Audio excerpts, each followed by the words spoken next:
Muito boa tarde a todos. Estamos aqui em direto no Instagram da Procriar. Hoje vamos ter connosco a Cláudia Vieira, que é Presidente da Associação Portuguesa de Fertilidade. Vamos poder conversar sobre a maneira como os casais inférteis estão a viver este momento. Nada melhor do que ter a própria Presidente da Associação aqui connosco. A Cláudia Vieira é uma pessoa que já conhecemos há bastante tempo. Muitas das pessoas que estão a assistir a esta transmissão connosco já conhecem muito bem a Cláudia também. A Cláudia está neste momento a ligar-se. E pronto, e vamos poder conversar.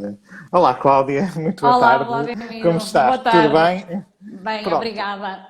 muito obrigado por ter aceito o nosso convite para estar aqui em direto connosco, a falar um pouco daquilo que nos move, não é? No vosso caso, enquanto associação que luta pelos direitos dos casais inférteis, nós, enquanto clínica que tratamos esses casais, portanto, estamos aqui no mesmo barco.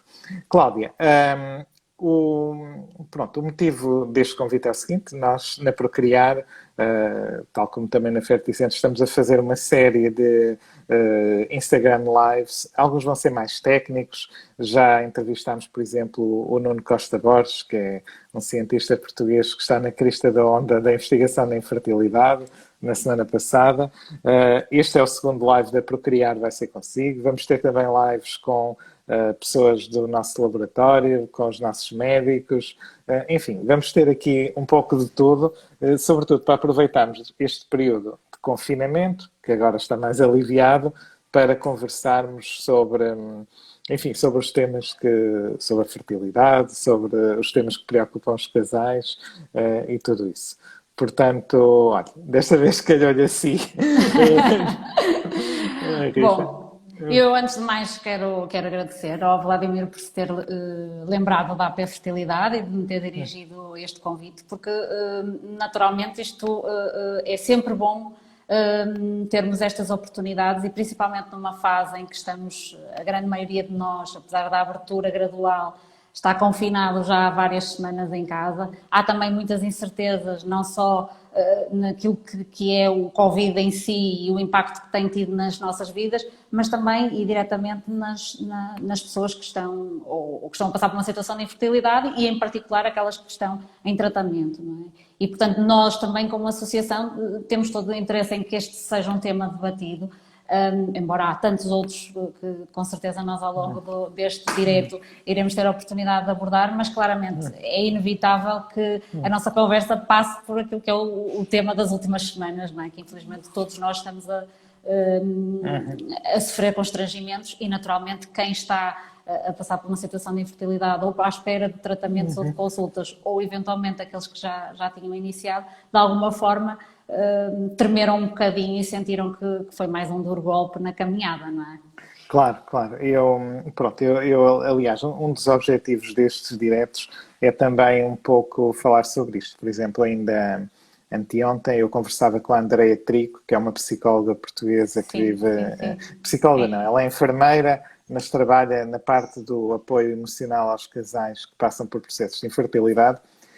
Eu perguntava à Andreia qual era a solução para enfrentar estes problemas, porque isto do lado de quem, enfim, dos casais. E a Andreia estava a dizer que aquilo que ela sentia maior necessidade neste momento era, a conversa foi em inglês, mas ela dizia over-communicate, ou seja, falar muito, comunicação. conversarmos muito, estarmos sempre aqui, por um lado, para que as pessoas sintam que isto é um adiamento, não é um cancelamento de um Exatamente. projeto, não é? Portanto, que continuam, que aquilo que não fizeram ontem vão poder fazer hoje ou amanhã. E por outro lado, para também sentirem que deste lado as pessoas se Há preocupam. suporte. Exatamente, estamos aqui também precisamente para falar com as pessoas, para esclarecer dúvidas que tenham. Pronto, posso dizer também que aqui na Procriar temos tido montes de conversas telefónicas com casais, com mulheres solteiras que estão interessadas em saber informações e é isso que faremos sempre durante todo o ano, mas mais especialmente nesta Em fase, particular. não é, em que estamos mais limitados. Pronto, sobre o Covid, eu também já agora começo para despacharmos já o assunto, não é? Que já ninguém pode ouvir falar no Covid. Falar disto. Exatamente, mas pronto, só para dizer o seguinte. Numa fase inicial, logo, portanto, quando foi decretado o estado de emergência, o Conselho Nacional de Procriação Medicamente Assistida fez uma recomendação de que, portanto, não determinou que as clínicas devessem fechar, deixou essa decisão aos diretores de cada clínica.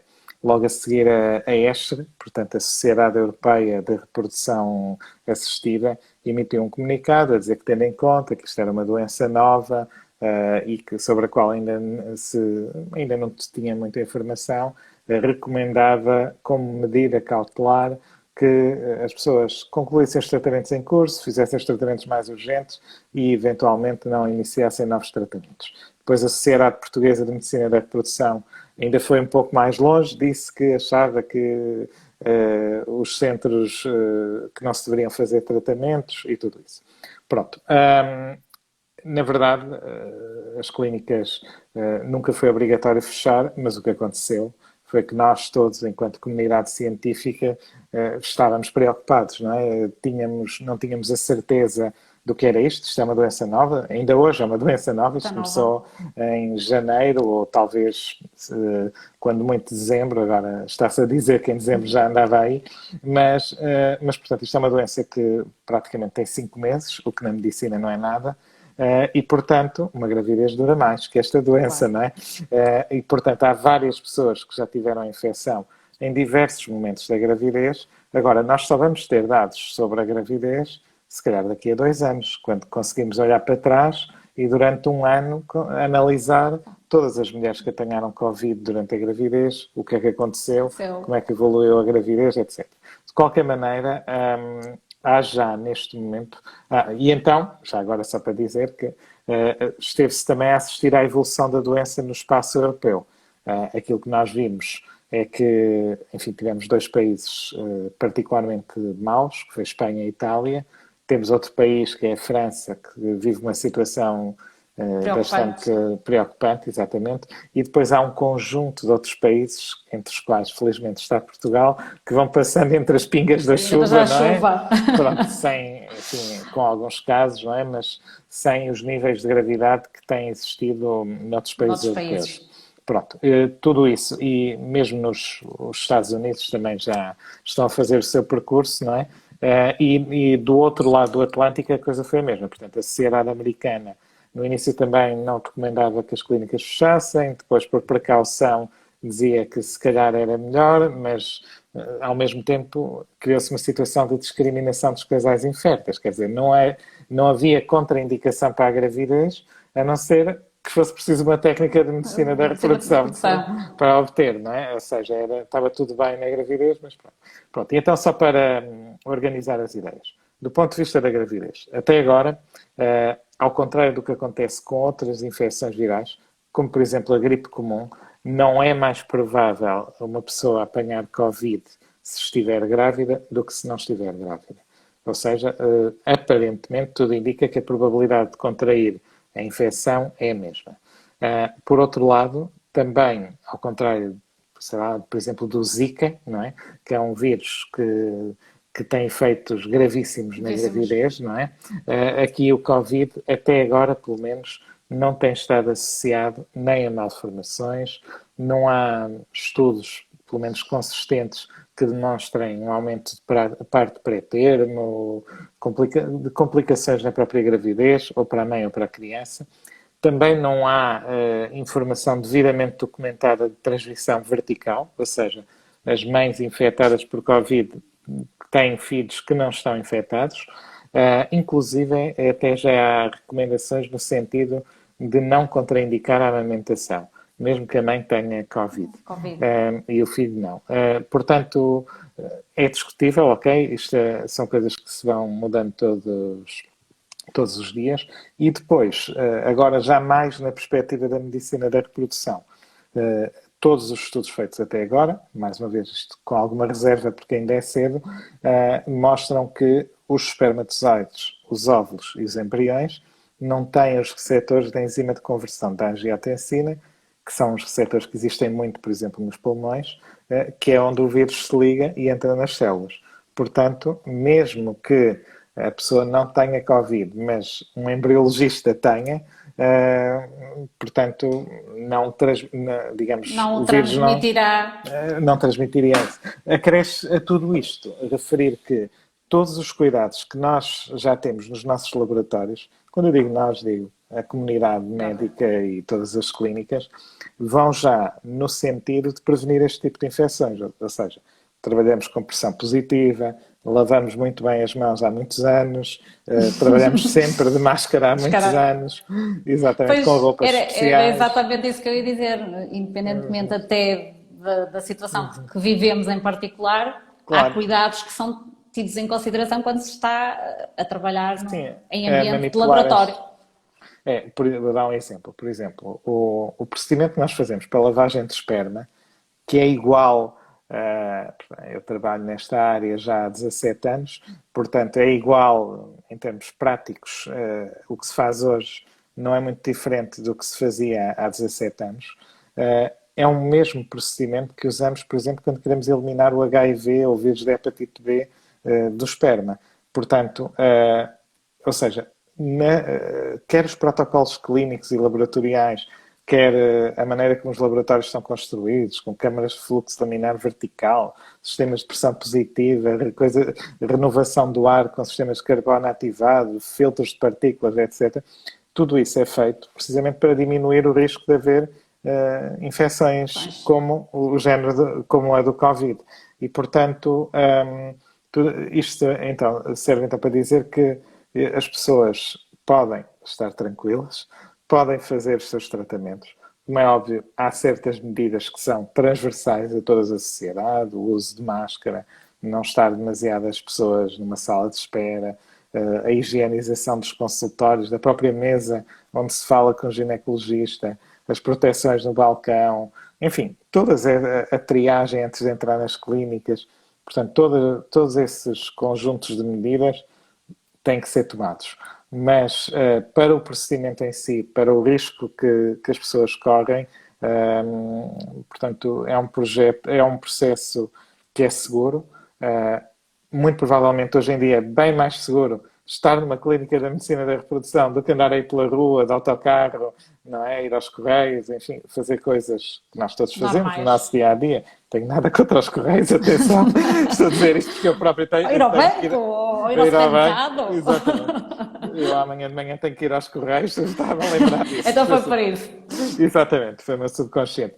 Pronto, mas tudo isto só para dizer que no nosso dia-a-dia estamos mais expostos ao Covid do que num ambiente controlado de uma clínica. Portanto, nesse sentido, com toda a prudência, com toda a tranquilidade, estamos no momento de retomar. Não havia, felizmente, razões científicas para este pânico que se instalou entre as sociedades científicas, mas pronto, foi um princípio de prudência, mas agora que as coisas acalmaram, não é? Em todo o mundo está a acontecer o mesmo. A Inglaterra, que ainda está com a infecção a crescer, já reabriu as clínicas, a Espanha, Estados Unidos, etc. Está toda a gente a retomar a atividade, porque de facto se percebeu pronto, que pelo menos para a medicina da reprodução e para a reprodução em geral, não é digamos, não é uma ameaça forte. Sim, eu acho que também aqui acabou por prevalecer um bocadinho a cautela, porque não é só da clínica para fora, ou dos procedimentos laboratoriais para fora, mas também os próprios pacientes que poderão levar consigo o vírus para dentro da clínica. Claro. E, portanto, houve também, e foi isso que nós também tentamos procurar explicar às pessoas que nos foram contactando, bastante ansiosas, desapontadas, porque não deixa de ser mais outro golpe, não é? Na caminhada, claro. Mais uma pedra que se coloca e mais uma dificuldade, mas efetivamente nós tivemos o cuidado de explicar às pessoas que, para além dessa dificuldade do ponto de vista do impacto do Covid no tratamento, numa eventual gravidez, no desenvolvimento dos próprios embriões, tudo isso, nós também dissemos, bem, nós enquanto sociedade também estamos a aprender a conviver com uma doença que desconhecemos, é nova, toda a comunidade científica está a desenvolver esforços para perceber o verdadeiro impacto, de que forma nos podemos proteger da doença e como é que a podemos prevenir. A questão da vacina virá um dia, quem sabe, mas até lá há uma série de medidas a ter em conta. E, portanto, há também aqui o cuidado de proteger os próprios profissionais e nós também explicamos isso, não é? Portanto, não há... É a questão de proteger os pacientes, neste caso os beneficiários, há todo o cuidado a ter nas técnicas e naquilo que ela implica ao longo do tratamento, mas também a questão da proteção dos próprios, não é? que estão em contacto e pronto, nós a partir do momento que estamos num estado de emergência, então aí as coisas tomam uma verdadeira dimensão do quanto nós estamos limitados na nossa ação. E, portanto, eu também acredito que o facto da medicina da reprodução não tratar diretamente de uma doença, é uma doença, sem dúvida, a infertilidade, isso está fora de questão, mas que não põe em causa, não põe em risco a vida no imediato, acaba por às vezes ser mais seguro e as pessoas sentirem-se mais confortáveis, enquanto não há essa informação, de tomar uma decisão que afeta muita gente e que desaponta muita gente, não é? Mas gradualmente as pessoas também foram entendendo, porque isto e foram percebendo que de facto era uma paragem necessária. Até para elas próprias se poderem sentir confortáveis em avançar e em investir psicologicamente, financeiramente, num tratamento que à partida poderia ser comprometido se eventualmente se viesse a verificar que o vírus teria algum impacto no custo do tratamento ou até depois no sucesso e no desenvolvimento da gravidez, não é? Portanto, eu acho que as pessoas também foram tomando essa consciência. Nós naturalmente tivemos também essa responsabilidade e juntamente convosco de trocarmos algumas ideias e perceber o que é que se estava a fazer ou quais são as recomendações, não só aqui em Portugal, mas também noutros países, para perceber, para também fazer melhor esse enquadramento e tranquilizar as pessoas de que de facto esta interrupção ou este stand-by era um stand-by temporário e que portanto mais cedo ou mais tarde, e que nós esperaríamos que fosse mais cedo, viesse, digamos, todo o processo viesse a retomar a sua normalidade. E eu acho que, de alguma forma, as pessoas que também foram tendo outros impactos na sua vida, não é? Profissionalmente, há muita gente que está a ser afetada e, consequentemente, do ponto de vista financeiro, pode ser um projeto que tenha que ser repensado, não só pelos custos associados ao tratamento, mas depois é mais um filho ou é uma criança, portanto, que as pessoas normalmente idealizam para uma altura em que há uma certa estabilidade emocional e financeira e portanto, há aqui também uma necessidade de repensar para perceber o que é que esta crise pandémica terá também impacto nas suas vidas, no seu dia-a-dia e até questões mais práticas como o seu próprio emprego, não é? Porque infelizmente sabemos que há muitas empresas a passar por dificuldades e portanto com alguma incerteza daquilo que será o futuro dessas empresas, não é? E portanto eu acho que as pessoas também foram entendendo ao longo deste processo e à medida que as notícias iam saindo, primeiro naturalmente digamos, a preocupação deles é porque é que nós mais uma vez fomos postos de lado ou fomos barrados, mas entretanto as pessoas também foram entendendo a importância dessa interrupção. E acima de tudo também a grande preocupação foi com aquelas pessoas que já estariam muito próximas de ultrapassar a idade, principalmente no Serviço Nacional de Saúde que impõe um limite de idade à mulher, mas então eu estou tão próximo, quer dizer que eu não sei quando é que isto vai retomar, se eu ultrapassar a idade limite, vão-me dar alta sem eu fazer tratamento. E, portanto, também foi uma salvaguarda que nós procuramos clarificar de que, efetivamente, estas pessoas não seriam prejudicadas ainda mais por uma suspensão, digamos assim, não é um cancelamento mas a suspensão que esta crise trouxe, não é? Portanto, esta questão que falou de comunicar é importantíssimo e estas pessoas têm essa necessidade e é bom que iniciativas como estas e vocês enquanto profissionais que conhecem individualmente cada um dos casos melhor do que ninguém também podem dar aqui um contributo importante. Nós naturalmente como associação, é esse o nosso papel no dia-a-dia e aqui mais premente. Mas também é importante eles sentirem que da parte dos profissionais que os estão a acompanhar, que essa proximidade e essa preocupação e essa tranquilização que chega, eles percebem que, pronto, que não é só uma organização como a nossa, mas também é toda uma comunidade que está unida num esforço de perceber o que é que vai acontecer e quais são as melhores decisões a tomar face à crise que estamos a passar. Portanto, eu acho que, pronto, com este desconfinar gradual, que esperemos que não sejam voltar atrás e as pessoas, pronto, que mantenham os cuidados necessários. Sim, acho que não. Mas acho que pronto, as pessoas estão conscientes que o passo atrás depois será muito mais difícil de recuperar e portanto, daí que eu estou convencida que também este ganhar de confiança e este retomar das atividades dos centros, com os devidos cuidados e tudo isso, ou com algum reforço dos cuidados, que as pessoas se vão sentir confortáveis de voltar outra vez a repensar, tendo as condições reunidas para retomarem esses projetos que foram suspensos. Sim. Muito bem, sim. Eu estava aqui a tomar notas, Cláudia, porque abordou várias coisas que eu queria falar e, portanto, também não queria depois esquecer-me de nada. Já agora também faço só aqui um pequeno parênteses. Já recebemos aqui uma questão, neste mecanismozinho que o Instagram tem de colocar questões em privado. Nós vamos responder, eu vou responder, porque a Cláudia não as consegue ver, acho eu. Eu vou responder a essas perguntas, portanto, todas as questões que queiram colocar, sintam-se à vontade. Podem também colocá-las por mensagem privada aqui para Procriar e depois nós responderemos, se quiserem que sejam questões debatidas nesta conversa. Ou podem pô-las como comentários ou nesta caixinha das questões privadas. Se for como comentários, podemos referir o nome. Se for na caixinha privada, não diremos de quem vem a questão. Pronto, agora, começando aqui também a comentar, porque isto é uma entrevista mútua, não é? Isto é uma conversa entre duas pessoas, não é? E portanto, estamos aqui um bocado a falar neste tom mais ou menos informal. Pronto, relativamente àquilo que a Cláudia disse, há uma questão que até acaba por ser um bocado uma questão filosófica, que é, isto nos Estados Unidos deu muita polémica, por exemplo, porque consideraram que os tratamentos de fertilidade eram tratamentos eletivos.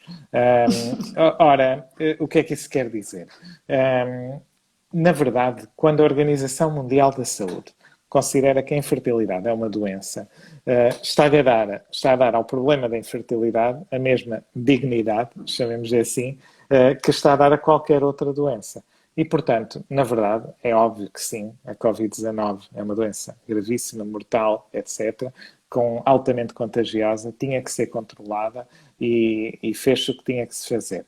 Agora, nós sabemos, e fazendo um paralelo com situações de gravidade diferente, não é? Nós vemos que, por exemplo, em Portugal, durante este período, o número de cancros diagnosticado baixou 80%. Eu ontem vi na televisão o presidente da Sociedade Portuguesa de Gastroenterologia a referir que, habitualmente, estou a referir-me um bocado de cor, mas que habitualmente diagnosticam 1.500 cancros gastrointestinais por mês e neste mês de Covid, chamemos assim, de estado de emergência, diagnosticaram 200 ou 300. Não me lembro bem dos números, mas era mais ou menos isto. Portanto, o que é que está a acontecer? Houve um momento em que, para se dar primazia ao que era mais urgente, desleixaram-se outras áreas. Já nem estou a falar da infertilidade, estou a falar de coisas que também colocam a vida das pessoas em causa. Cancro, enfim, cardiologia, etc. E, portanto, nós, quando classificamos que uma coisa é uma doença, não é? Nós temos que a tratar enquanto tal. Não podemos considerar doenças de primeira ou doenças de segunda. Exatamente. Portanto, Fez o que se tinha que fazer, mas agora também se tem que fazer o que se tem que fazer. Ou seja, esse caso dos serviços públicos. Eu ainda ontem também conversava com um casal, que a senhora tem 39 anos, está inscrita no público, salvo erro, desde janeiro. Quer dizer, com isto tudo, é altamente improvável que ela consiga. Porque ainda não fez nada, não é? Está à espera que a chamem pela primeira vez. O serviço público da área de residencial está fechado. Portanto, não se sabe quando vai reabrir e o tempo passa, não é? E quando isto acontecer, ela se calhar vai ser chamada a seguir ao verão, não é? E entretanto faz 40 anos, antes do fim do ano, não é? É praticamente impossível, se conhecendo como nós conhecemos as limitações dos serviços públicos e tudo isso, recuperar este tempo que foi perdido. O CNPMA, a Autoridade Portuguesa da Medicina da Reprodução, eu estou a ser assim um bocado mais explicativo porque há pessoas, não é, que não... Que podem não saber. Exatamente, pronto. O CNPMA já anunciou que vai tomar todas as medidas, ou promover, ou tentar incitar a que outras autoridades tomem as medidas necessárias para que este tempo perdido seja depois concedido aos casais. Agora, infelizmente, isso não basta, não é? Porque nós podemos, ok, se isso quer dizer, em vez de ser até aos 40, é aos 46 meses, ou até aos 41, não é? Mas o problema disto é que a capacidade de resposta, se já estava no limite vai continuar. Vai continuar, não claro. é? Portanto, nós não conseguimos, por decreto, mandar mudar isto, não é? E de facto, se estamos no fundo, a empurrar estas pessoas para tratamentos, em vez de ser aos 39, aos 40, passá-los para um ano mais tarde, estamos também aqui se calhar, a agravar um problema. Ou seja, como é óbvio, tem que se proteger estas pessoas. No fundo, o que se tem que fazer é arranjar uma forma de, mantendo a atividade tradicional, tratar também o que se deveria ter feito nestes 6 meses. Nestes 6 meses, não é? Porque, se calhar 2 ou 3, ou talvez mais, que se vão perder. Pronto. Depois e depois ainda há a outra questão, que são as pessoas que atingem os 50 anos. Porque aqui em Portugal nós só podemos tratar mulheres, estas mais do lado privado, não é?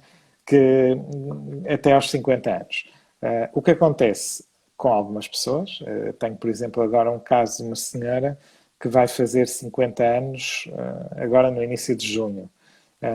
Estamos a correr contra o tempo, porque ela já era para ter feito tratamento em março, estávamos a programar as coisas e tínhamos tempo de fazer antes dos 50, não é? Tivemos que adiar e agora estamos a correr. Enfim, são situações que eu acho que deveriam ser acauteladas. Esta, por exemplo, dá para resolver por decreto, basta dizer estendemos o prazo para os 51 ou qualquer coisa do género, ou 56 meses, enfim, outras pessoas tomarão essas decisões, mas no fundo temos que proteger estas pessoas que acabaram por ser atropeladas pelo comboio. Ainda por cima, nós, na infertilidade, todos os anos temos um comboio diferente, não é? Houve o acórdão do Tribunal Constitucional, que agora deu isto tudo, e agora aparece isto, que não é específico da infertilidade, mas que vai atingir quem já tinha levado uma pancada antes. Nós temos algumas pessoas que tiveram embriões bloqueados e agora queriam fazer tratamento e tiveram este bloqueio de Covid.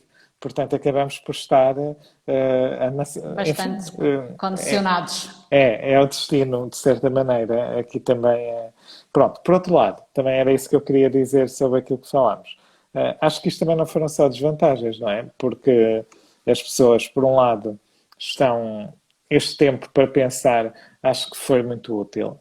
Nós aqui acontecemos muito isso, pronto, não tanto na Procriar, porque a Procriar é uma clínica nova que abriu o ano passado, mas também já trabalho na Ferticentro há uns anos. Nós recebemos respostas a e-mails de pessoas que nos tinham contactado em 2017 ou 2018.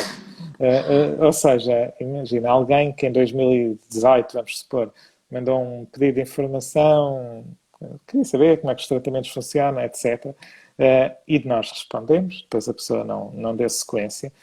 tivemos vários casos, é que foram para aí 4 ou 5, de pessoas que de repente pegaram nesse e-mail e disseram, olha, há aí alguém com quem eu possa conversar sobre É isto? sobre isto. E falámos, e basicamente o que acontecia? Aquilo que nós notámos é que as pessoas, por estarem em casa, enfim, a refletir um pouco também sobre aquilo que são as prioridades na vida, o que é que vale, no fundo, Vale a pena. pôr as Pôr coisas em nas perspectiva. balanças, na balança Exatamente. e ver para onde é que ela pesa mais. Exatamente. E acabaram por, em alguns casos, tomar a decisão que estava a ser adiada, que andavam, no fundo, um pouco a empurrar com a barriga, do género, não foi agora, mas há de ser, ou com aquela frase tão irritante, isto é tudo psicológico, e entretanto, quando Vai, deixas é pensar no umas assunto, férias. exatamente, temos umas férias e engravidas e tal, pronto, e pronto. E outra coisa que eu noto, e isto também se tem notado muito nas conversas,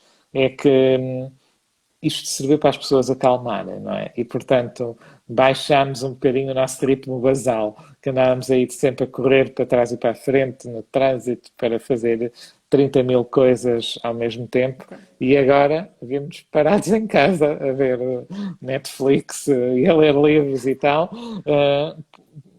porque não há mais nada para fazer, não se pode sair, não se pode ir a lado nenhum, está tudo fechado, mesmo que se pudesse sair, portanto, ou temos medo, não é? É um bocado assustador, ainda agora, hoje tive que tratar aqui de alguns assuntos burocráticos, andava tudo de máscara na rua, tem-se esta sensação meio apocalíptica, Fica. não é?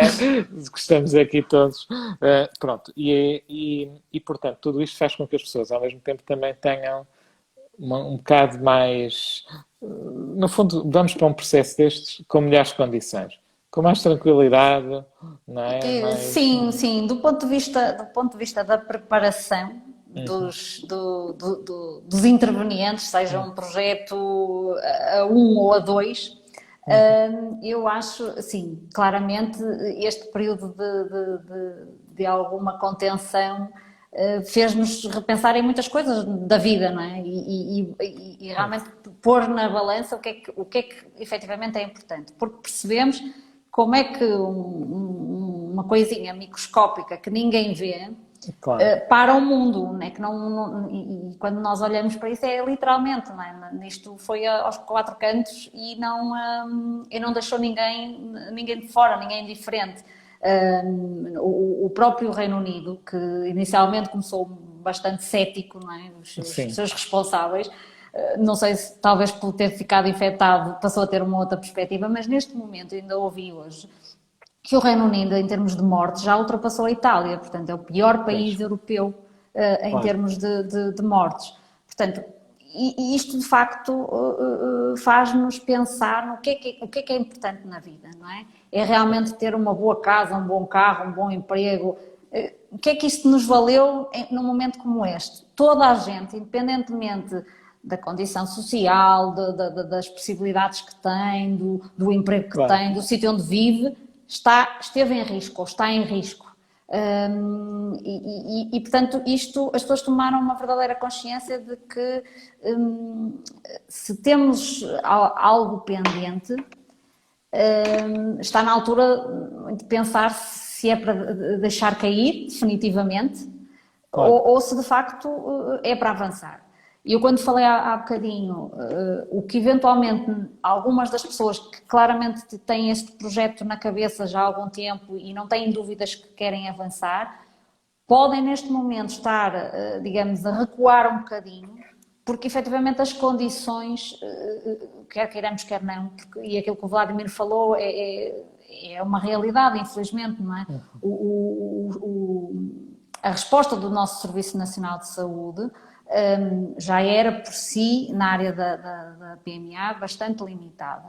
As listas de espera são extensas, há determinadas necessidades dos casais, estou a pensar, por exemplo, nos casais que necessitam de doação de ovócitos, que não estão a ter a resposta, porque infelizmente as doações de ovócitos no Serviço Nacional de Saúde não estão a satisfazer e as pessoas têm anos de espera.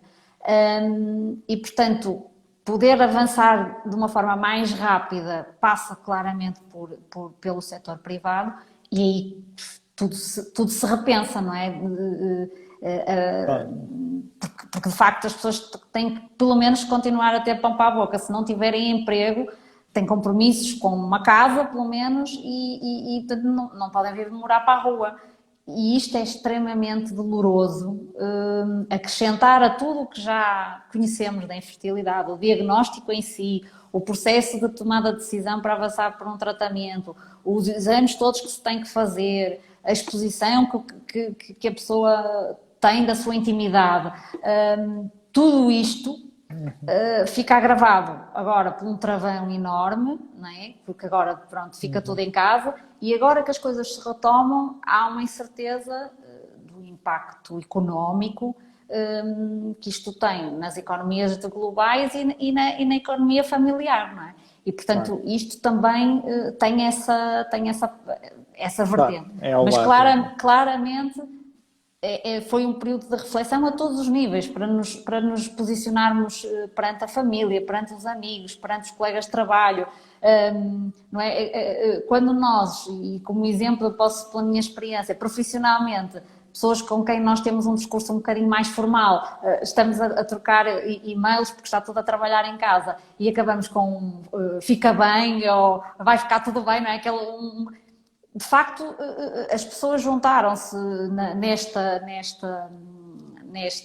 nesta crise e isso talvez nos fortaleça do ponto de vista de estarmos mais capazes de enfrentar algumas dificuldades que se calhar numa situação normal iríamos dar uma relevância demasiado grande, mas claramente aqui na questão da infertilidade e no avançar ou não para o tratamento, a tomar a decisão, isto tem os dois lados, não é? Tem esse lado da tomada da decisão, que pode ter sido um desbloqueador, mas também tem outras componentes do receio do que é que vai ser o futuro e que futuro é que estes pais poderão dar aos filhos que venham a resultar dos tratamentos, porque acredito que eles também queiram o melhor, melhor, não é? Portanto, esta indefinição também vai condicionar um bocadinho a procura de ajuda médica fora, pelo menos, do Serviço Nacional de Saúde.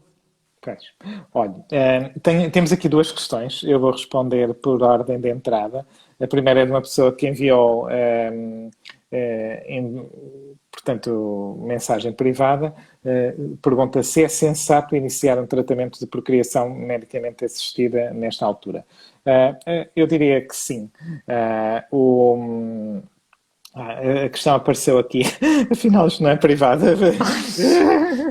Pois. Eu, pronto, peço desculpa, eu não conheço muito bem os mecanismos aqui do Instagram, mas então vou tirá-la, que se calhar a pessoa não quer que se veja. Mas pronto, então basicamente as questões que se colocam são se é sensato iniciar um tratamento nesta altura, e a outra, pronto, e depois entrava aqui em detalhes, eu vou tentar ler a pergunta, mas não consigo, de facto, isto não aparece. Pronto, Tânia, peço desculpa pela minha incompetência tecnológica, mas pronto, respondendo então a essa parte da questão. Depois houve ali uma, creio que foi da Mara Pinhão, que também colocou outra questão, mas já lá chegaremos. Pronto, se é sensato iniciar nesta altura? Eu diria que sim. Todas as autoridades europeias e americanas, australiana, inglesa, portanto, todas as grandes autoridades do mundo estão a dizer às clínicas que os tratamentos podem ser recomeçados. Não há contraindicações para a gravidez, pelo menos conhecidas até agora, com toda a prudência que se tem que ter perante uma doença que é recente. Não vamos ter nenhum conhecimento melhor desta doença nos próximos 2 anos, ok? E mesmo nessa altura é que... e os efeitos da gravidez e tudo isso, até lá não vamos ter nada. Portanto, e não há também das entidades oficiais nenhuma contraindicação para a gravidez natural. Portanto, eu diria, depende do caso de cada um. Como a Cláudia disse, há pressões financeiras, há questões de disponibilidade de tempo. Eu tive pessoas que vieram ter comigo com coisas do género: olhem, eu estou em layoff, estou em casa sem fazer nada, é o melhor momento para mim para fazer o tratamento, porque daqui a pouco a minha empresa vai reabrir e eu vou ter que trabalhar e tal, e já não vou estar com a calma com que estou hoje para fazer o tratamento. Portanto, por outro lado, também há esta questão. Sendo um momento difícil economicamente, no caso dos tratamentos do privado, pode ser complicado. Na reprodução, nós dizemos sempre que hoje é melhor que amanhã. Estamos sempre a lutar contra o tempo, não é? Há tipos de tratamento, então, e doentes, em que é absolutamente crítico. Às vezes, de um mês para o outro, as coisas mudam radicalmente. Em princípio, pronto, em termos globais, serão poucos os casos que terão perdido definitivamente a oportunidade por causa desta crise. Agora, na medicina da reprodução, é sempre melhor. Esta senhora que perguntou se era sensato, depois refere que tem 35 anos. Claro que é sensato. 35 anos é precisamente a idade a partir da qual é a primeira barreira. Nós dizemos que há a barreira dos 35, há a barreira dos 40 e depois cada um tem a sua própria barreira, que é a menopausa. Portanto, chegando aos 35, é sempre sensato iniciar o mais cedo possível. Depois há aqui uma outra pergunta, que está aqui mais para trás, que é da Mara, que refere que fez uma cirurgia inovadora em Portugal, que foi a reimplantação de tecido ovário que não resultou. Agora só com a ovodoação é que será possível, mas não temos 7, 8, 9 mil euros. Resta esperar 3, 4, 5 anos no SNS. Pronto, em relação aqui à Mara, os tratamentos de ovodoação são mais baratos do que isto. Há diversos tipos de modalidade, não é minha intenção estar aqui a falar de preços, mas de facto há modalidades de tratamento que ficam a metade do valor mais baixo que aqui está. Há outras que de facto podem chegar aqui, tem tudo a ver às vezes com o tipo de garantias e de serviços que estão associados aos tratamentos. E depois há também uma certa imagem que se criou, não é? Que os tratamentos custam X, quando na verdade também nem sempre é assim. Pronto, estas pessoas que perguntam coisas sobre preços, estamos aqui a falar com a Cláudia, aconselharia que nos contactassem via mensagem privada e poderemos explicar tudo isto. Pronto. Isto aqui é outra pergunta, dizer no conjunto não será até mais? Não, é ao contrário, é menos, mas de qualquer maneira depois nós poderemos explicar isto em termos privados.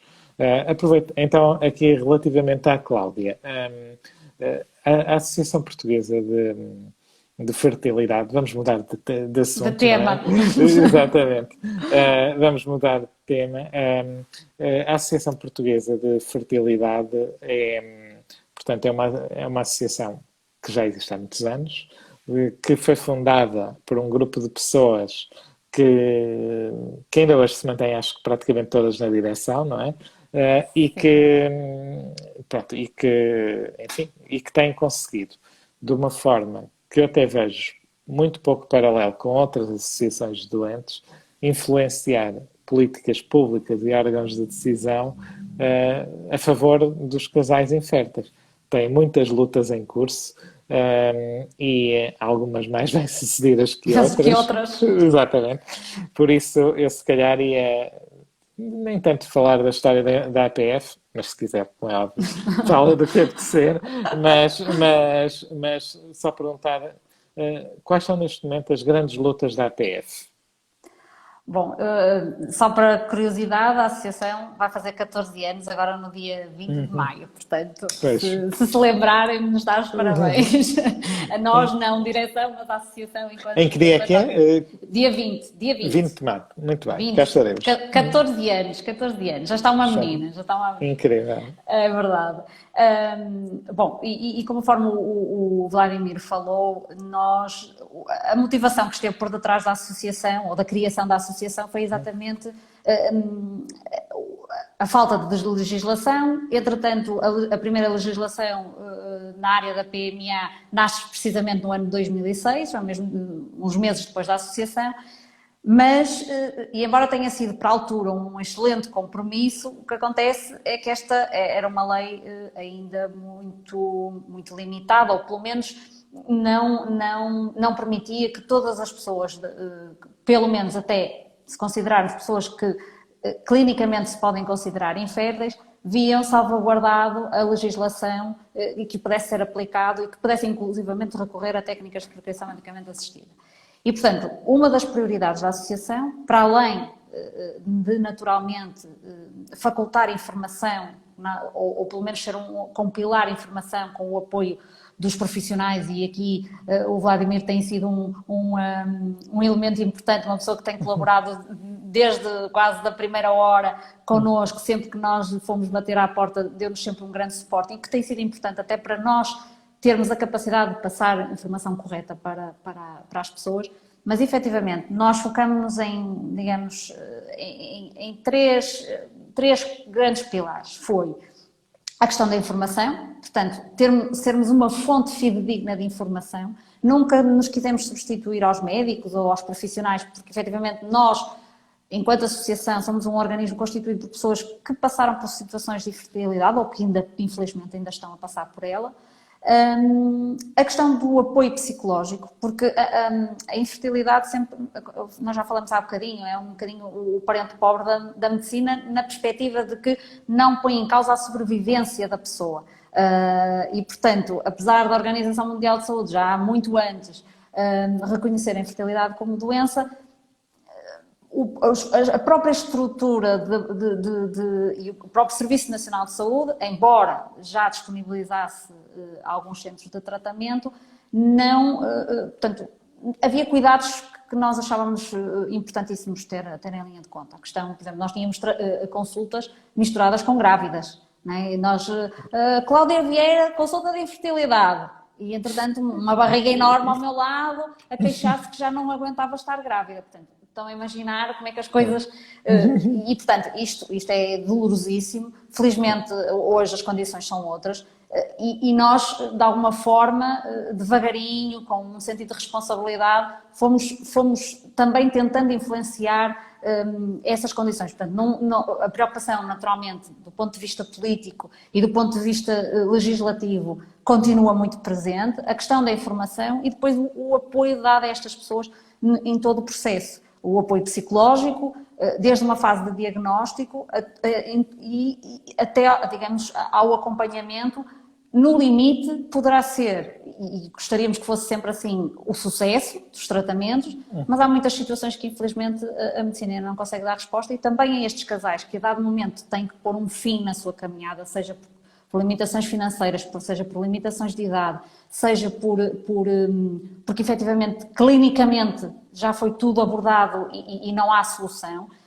Nós, neste momento, e embora a associação, quando foi criada, foi muito preocupada no antes, portanto, desde o diagnóstico até ao sucesso, mas não nos podemos esquecer que, efetivamente, e nós estamos com um trabalho em desenvolvimento com a professora Ana Galhardo, exatamente para trabalharmos um bocadinho a questão de como colocar um fim na caminhada, e quando é um fim, sendo procurar outras alternativas, ou de paternidade, maternidade, ou eventualmente tomar uma decisão muito difícil, que é uma vida sem filhos. E nós normalmente não pensamos muito nisso quando estamos no processo pronto, temos aquele choque do diagnóstico, estamos muito revoltados porque não sabemos muito bem o que fazer. Depois, entretanto, acabamos por aceitar, vamos procurar ajuda, temos uma estratégia definida, e enquanto existe estratégia, mesmo que às vezes neste processo, nas várias tentativas, o insucesso aconteça, quando pensamos numa tentativa seguinte, a esperança renova-se. Agora, o chegar ao fim do caminho e aquilo que mais se desejava, que era um filho, não estar à nossa espera, é um processo que a maioria de nós não está preparado para isso. E, portanto, neste momento a Associação também está a desenvolver um trabalho nesta área, porque entendemos que estas pessoas não podem ser esquecidas. Nós somos uma associação preocupada com a fertilidade, mas temos que nos preocupar também com todo o processo inerente a um diagnóstico, não é? A questão da legislação tem sido importante, e nós claramente temos tido um papel bastante ativo nesta área. Somos já uma organização pelo nosso peso e também acho que pelo sentido de responsabilidade que temos tido no nosso percurso, com uma posição bastante isenta de lidar com todos os quadrantes políticos e discutir de uma forma aberta as políticas de saúde reprodutiva e inclusivamente a própria legislação. Portanto, uma das nossas grandes preocupações neste momento foi, ou é, a questão da gestação de substituição, que continua por regulamentar. Apesar, tem sido um processo bastante lento, bastante doloroso. Naturalmente nós sabemos que é um grupo relativamente restrito de pessoas que irá poder recorrer ou que irá necessitar de recorrer a esta alternativa, digamos assim, para efetivamente poder ansiar pelo filho biológico. Mas o que é certo é que estes atropelos todos, primeiro porque a legislação demorou muito tempo a ser redigida, depois teve o veto da Presidência, depois o Tribunal Constitucional que acabou por misturar as coisas e deixou também em suspenso os embriões criopreservados, a doação de gametas. Pronto, criou-se aqui um novelo que nós ativamente estivemos envolvidos para tentar desembrulhar, juntamente com os profissionais, porque efetivamente não fazia sentido para nenhum de nós o que se estava a passar. Felizmente, digamos, a questão da doação foi resolvida, ou pelo menos foi desbloqueada, e todos aqueles embriões criopreservados que estavam ali em suspenso, os projetos das pessoas foram, lá está, retomados, mas isto é todo um processo, por si só não se tem revelado fácil. Na questão da gestação de substituição, infelizmente continuamos com um bloqueio inexplicável, porque é um compromisso, o texto está bastante equilibrado, foi amplamente discutido por todos os partidos políticos, sabemos que alguns são liminarmente contra, mas sempre o foram, e ao serem contra também não contribuíram com qualquer alternativa, portanto é de contra porque sou de contra, mas aqueles que, pronto, genuinamente quiseram e perceberam também, porque o facto de nós sermos ouvidos por estas entidades revela que há a possibilidade de nós darmos nome e rosto às pessoas que irão beneficiar daquela lei. Não é uma coisa que está, como hoje se fala, na cláusula, uma coisa que esotérica, nem é, porque a mulher não quer engravidar para o corpo não ficar deformado e, portanto, vai pedir a uma incubadora humana para... Não é isso que se trata. Trata-se efetivamente de situações clínicas bem identificadas, pessoas que nasceram sem útero, pessoas com anomalias uterinas graves que impossibilitam a gestação. Portanto, a questão de que o superior interesse da criança não está salvaguardado, a questão do arrependimento da gestante, para nós parece-nos um pouco... É um verbo de encher para continuar a atropelar uma lei que claramente Portugal, e apesar da nossa dimensão, nós fazemos parte da Fertility Europe, que é uma organização que agrega uma série de associações europeias semelhantes à nossa. E quando eles perceberam o que é que estava a acontecer em Portugal e quando se deu os primeiros passos e houve digamos, isto antes do acórdão do Tribunal, nós recebemos os parabéns porque disseram: como é que é possível? Vocês são um país vanguardista, vocês conseguiram dar um passo que países com uma dimensão económica muito superior à vossa, com um nível populacional muito superior ao vosso, vocês conseguiram dar este grande passo. E claramente isso também nos orgulhou, dissemos assim, pronto, nós estamos alinhados, políticos, pacientes, profissionais, portanto havia aqui uma convergência bastante grande. Agora, naturalmente sabemos que em qualquer sociedade há sempre aqueles que acham que a sua verdade é mais verdadeira que a dos outros. E, portanto, decidir livremente ter filhos ou não é só para alguns, não é para todos. E essas pessoas acabaram por, de alguma forma, derrubar mais uma vez, depois de todos os esforços, todas as conquistas, todos os debates, em todos digamos, os meios de comunicação, na Assembleia e tudo. Isto foi tão amplamente debatido que claramente a gestação de substituição não se colocaria para situações que não devidamente realizadas. E, portanto, estas pessoas inférteis que também são, claramente têm uma situação que não é tão normal quanto as restantes, digamos, causas de infertilidade, mas está aqui bem patente uma causa de infertilidade, impossibilita totalmente a gestação. Portanto, não há férias, nem milagres, nem relax que venham ajudar, não é? Portanto, nem a ação do Divino Espírito Santo. Portanto, aqui, claramente, para nós continua a ser uma hipocrisia por parte de uma sociedade muito conservadora que quer deitar areia para os olhos das pessoas que infelizmente não estarão tão informadas, e eu não estou a dizer que as pessoas não são educadas nem nada disso, porque eu não quero entrar na polémica do que a malta do Norte não era educada e por isso tinha mais ouvido. Não é isso. Naturalmente é uma área muito específica e que facilmente a opinião pública é influenciada por pessoas que têm um discurso um bocadinho mais inflamado e que começam a distorcer as verdadeiras motivações que estão por parte da gestação de substituição. Portanto, eu diria que, estando a gestação de substituição, há também aqui um ponto que veio recentemente a público, que foi a questão da inseminação pós-mortem, se existir uma vontade expressa de falecido, e portanto vamos ver se vão pegar nisto. Isto depois, entretanto, veio o Covid e lá está. Parou tudo. Mas eu acredito. Só uma nota, temos 4 minutos aqui o Instagram só para mim pela live de hora. É uma hora. Pronto. Basicamente é isto. Temos ainda, em termos legislativos, a questão da gestação de substituição, em termos de apoio às pessoas, de informação. Há muitos projetos que nós queremos levar a cabo, mas como o Vladimir o referiu, nós já estamos nisto há muitos anos e infelizmente não podemos estar a 100% na associação, não temos a nossa vida profissional, os nossos compromissos familiares e, portanto, nem sempre as coisas acontecem com a velocidade que nós gostaríamos, mas claramente nós estamos cá e temos sempre disponibilidade para apoiar e para ouvir quem nos procurar, claramente. Muito bem. Não, Cláudia, parabéns por isso.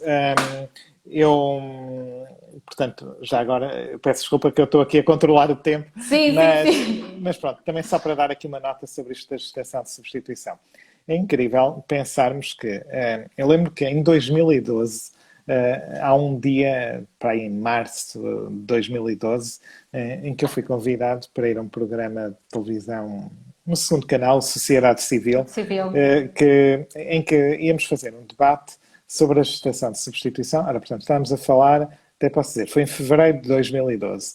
E então, o motivo porque eu fui a esse debate era que em abril de 2012 o Parlamento ia aprovar, sob proposta do PSD, ia aprovar a lei de gestação de substituição.